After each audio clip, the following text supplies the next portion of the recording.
સુભાષ પટેલ, હું આણંદથી છું. દીપોત્સવ અમે જ્યારે ઉપર ચડવાનું શરૂ કર્યું ત્યારે એવું આટલું બધું અમેઝિંગ હશે એવું ખબર નહીં, પણ 7:30 વાગ્યાથી એનું જે લાઇટિંગ અને દીપોત્સવ શરૂ થયો સ્મૃતિવનમાં. જબરજસ્ત પરફોર્મન્સ મીન્સ કે અમેઝિંગ એક્સપિરિયન્સ રહ્યો અમારો કે ભુજ સિટીમાં આવો એક જોરદાર દીપોત્સવનો કાર્યક્રમ અમને જોવા મળ્યો. ખૂબ ખૂબ ધન્યવાદ. દીપોત્સવ માટે આમ તો હું દરેકને દીપોત્સવની શુભેચ્છાઓ પાઠવું છું અને ભુજ સિટીના જે ગુજરાત ફર્સ્ટ ચેનલ છે એને કવરેજ કરીને लोगों ने आनी जो जानकारी આપી છે બદલ એમને પણ ધન્યવાદ આપું. बहुत मनोरम दृश्य है एक्चुअली।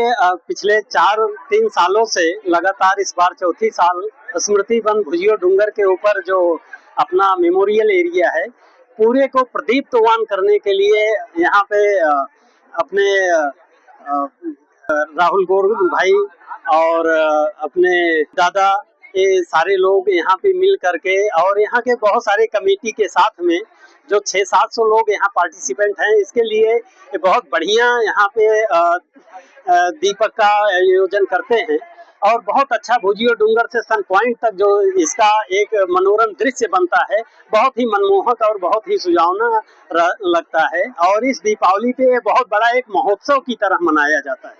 હું છું નેશનલ લોધરિયા, હું આ ભુજની જ રહેવાસી છું. હું આ જ્યારથી અહીંયા આવી ત્યારથી 4 વર્ષથી આ દીપોત્સવમાં આવી ત્યારથી મને બીજી કોઈ જગ્યાએ જવાનો મન નથી થતો.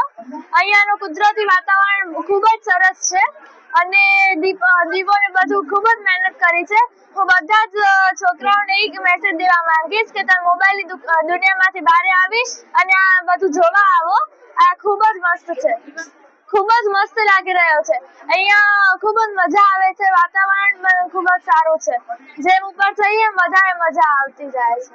હું મનીષા લોદરિયા ભુજમાં જ રહેવાસી છું.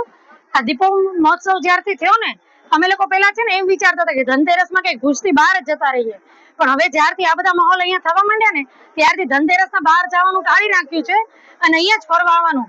જેમ જેમ ઉપર જતા જઈએ છીએ ને એવું લાગે છે કે જાણે કંઈક માહોલ અલગ જ દુનિયામાં આવી ગયા છીએ અને જે ભુજથી બહારનો જે માહોલ હોય તમે જરાક ઉપર જઈને જોશો ને ત્યારે એવું લાગશે કે આ ભુજ સિટી નથી, કોઈ બહારની દુનિયામાં જ આપણે આવી ગયા.